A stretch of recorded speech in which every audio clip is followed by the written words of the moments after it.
ഇത് Kerala vision news 24/7. വാർത്തകൾ തത്സമയം യൂട്യൂബിൽ കാണാൻ കേരള വിഷൻ ന്യൂസ് 24/7 സന്ദർശിക്കാം. ഫേസ്ബുക്കിലും ഇൻസ്റ്റഗ്രാമിലും ട്വിറ്ററിലും ഞങ്ങളെ ഫോളോ ചെയ്യാം.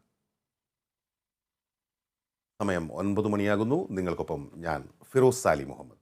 ആദ്യം പ്രധാന വാർത്തകൾ. Kerala vision news big breaking. തനിക്ക് പാർട്ടിയുമായി യാതൊരു ബന്ധവുമില്ലെന്ന് സ്വപ്ന സുരേഷ് ആരോപിക്കുന്ന വിജേഷ് പിള്ള ഒരു പ്രമുഖ പറഞ്ഞത് പച്ചക്കള്ളം. ആരോപണം ഉന്നയിച്ചു.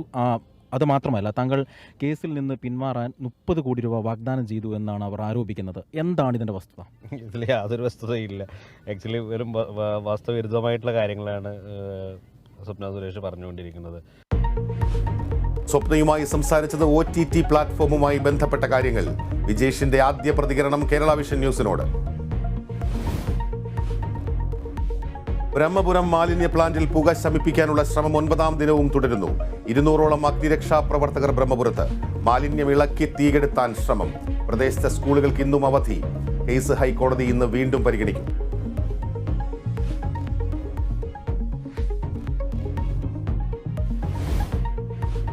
തൊണ്ടി മുതൽ കേസ് റദ്ദാക്കണമെന്ന മന്ത്രി ആന്റണി രാജുവിന്റെ ഹർജിയിൽ ഹൈക്കോടതി ഇന്ന് വിധി പറയും.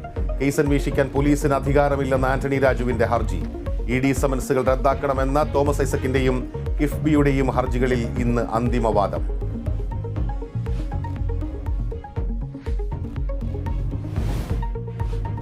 ലൈഫ് മിഷൻ കോഴ ഇടപാടിൽ M ശിവശങ്കറിന്റെ ജാമ്യാപേക്ഷ ഇന്ന് ഹൈക്കോടതി പരിഗണിക്കും.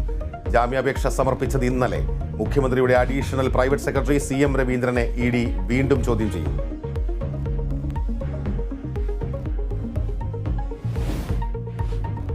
വനിതാ പ്രീമിയർ ലീഗിൽ ഇന്ന് റോയൽ ചലഞ്ചേഴ്സ് ബാംഗ്ലൂരും UP വാരിയേഴ്സും നേർക്കുനേർ. ആദ്യ ജയം തേടി ബാംഗ്ലൂർ. മത്സരം രാത്രി 7:30 മുംബൈ ബ്രാബോൺ സ്റ്റേഡിയത്തിൽ.